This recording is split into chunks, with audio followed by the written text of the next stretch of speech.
Me pediram para reagir ao de placa de ontem, que eu sou muito fã, inclusive, do Marcelo Beckler falando, né, da visibilidade que dão pro Flamengo e que não dão pros times de fora do eixo Rio-São Paulo. Vamos dar uma olhadinha aqui. Ou uma Copa do Mundo jogando pelo Flamengo. Mas é nesse claro, momento porque é o Cruzeiro. Né, Vitor? Claro, porque o poder midiático tá aqui, pô. Porque a gente passa aqui 5 programas por semana falando 50 minutos de Flamengo e 5 do Cruzeiro. Ah, não acho que é só por conta disso, Eu não, cara. tenho certeza que é. Pô, eu tenho certeza não, absoluta. não acho que é por Eu conta vivi minha de vida mídia. inteira, eu tenho certeza que é. Então, é sim uma coisa histórica, né, que não se tem a mesma visibilidade de times de fora do eixo. E quando eu vim morar em São Paulo, eu tô indo para 3 anos de São Paulo, isso para mim ficou evidente cada vez mais e muito mais claro que não se importa tanto o futebol nacional, desde que não seja São Paulo e Rio. Acho que o pessoal do Rio Grande do Sul passa por isso.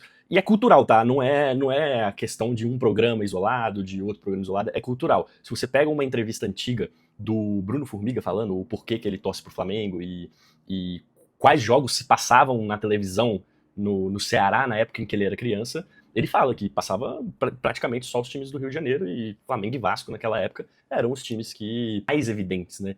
E assim, eu tenho um exemplo dentro de casa, o meu avô paterno é vascaíno e é mineiro, né? Ele falecido e tal, e por mais que ele ia com uma certa frequência no Rio de Janeiro, eu tenho, sem sombra de dúvidas, a certeza de que a influência do rádio, na época dele era rádio, foi muito grande para que ele se tornasse vascaíno. Além, tá? Eu sou de 98, apesar da lata, mas a maior competição continental, que é a Libertadores, em 2009, quando eu era um pré-adolescente ali, em 2009, não se passou o primeiro jogo do Estudiantes e Cruzeiro lá na Argentina para todo o Brasil. Passou Corinthians e Fluminense, tá? Só o segundo jogo que passou para todo o Brasil. Ou seja, a maior competição da América não passou para todo mundo. Passou Corinthians e Fluminense para uma parte do Brasil. Evidentemente, se fosse um time como o Flamengo, teria passado para todo mundo, né? Então é esse tipo de coisa que você, desde novo, quando você torce para um outro time, você vai vendo. E você torcer para um outro time, não seja Flamengo, Vasco, para quem é dos anos 90, é inclusive um teste de resistência, tá? Porque você vai ver se falando muito de outros times. Hoje você tem setoristas de vários times, aí você clica num canal, procura sobre o seu time, você vai achar, mas nem sempre foi assim. Então, assim, se hoje eu sou cruzeirense, é um esforço muito grande do meu pai e das rádios locais, tá? A Rádio Itatiaia, a Rádio 98 e várias outras rádios de Minas Gerais, porque se não fosse isso, e em uma época em que o pay-per-view não era tão democrático e era muito caro de se ter, você tinha que acompanhar pelo rádio, ou você fazia isso ou você assistia Flamengo e Corinthians. Eu falo isso com uma tranquilidade aqui, não é uma ofensa à opinião de quem pensa o contrário, não, é uma vivência que eu tenho torcendo para um time que não é do eixo Rio-São Paulo, porque nesse jogo que eu falei que não passou na televisão, não passou para várias partes do Brasil, o Fábio fez uma das maiores partidas da história dele com a camisa do Cruzeiro, quiçá de um goleiro brasileiro na Libertadores. E não teve tanta evidência. Você pode pegar aí um dos maiores amantes do futebol e perguntar para ele sobre o primeiro jogo, Estudiantes e Cruzeiro, e perguntar sobre o desempenho do Fábio, poucas pessoas vão saber. Agora, se ele tivesse feito isso, jogando no Rio e São Paulo, ele teria sido convocado para a Copa de 2010. Ele teria sido convocado para a Copa de 2014, que ele foi eleito o melhor goleiro, e ele teria ido para outras Copas. Tem gente que pede o Fábio hoje na seleção, né? Nunca se falou tanto de Fábio como agora que ele joga no Rio de Janeiro. Praticamente, é como se o auge dele fosse agora. Muito fã do Beckler, sou muito fã do Vitor Lopes também. Essa fala do Beckler é escancar aquilo que o mineiro vive todo dia. O mineiro vive isso todo dia, seja ele cruzeirense, seja ele atleticano. Ele vive isso todo dia.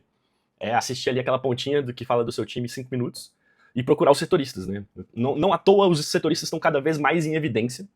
O Fábio, voltando no Fábio, né? Em 2018, pegou 3 pênaltis na Copa do Brasil, e não foi tão falado quanto o Hugo Souza no Campeonato Paulista. Se o Fábio faz isso jogando hoje no Fluminense, amanhã ele estava na seleção. O Cruzeiro foi campeão brasileiro, inclusive, só pra gente finalizar, 2013 e 14, que o time do Cruzeiro voava, sobrava em campo, ganhou dos 19 clubes da Série A, estavam pedindo a volta do mata-mata, porque falaram que o campeonato estava nivelado por baixo. Tem isso aí, você pode pesquisar. Que pediam a volta do mata-mata em 2013 e 14, alegando que o campeonato estava abaixo, que o campeonato estava muito fraco, e que precisava rever a forma de que o campeonato era feito. Hoje em dia não fala isso, com a hegemonia Palmeiras e Flamengo? Não se fala mais. É cultural. Foi se criado, desde que o futebol se criou, era culturalmente, se passavam mais jogos do Rio de Janeiro para as pessoas. Sendo claro que essa opinião aqui, ela não é uma ofensa a qualquer tipo de programa brasileiro, nem a qualquer tipo de pessoa, mas é culturalmente isso. É cultural, isso vem de anos, isso vem de décadas, isso vem desde quando o futebol começou a ser transmitido via rádio, via televisão. E reverbera até hoje. Hoje um pouco menos, Já se foi mais, foi muito mais no passado, mas hoje é menos. É só uma percepção das pessoas que vêm de fora do eixo Rio-São Paulo. E, de fato, realmente é muito discrepante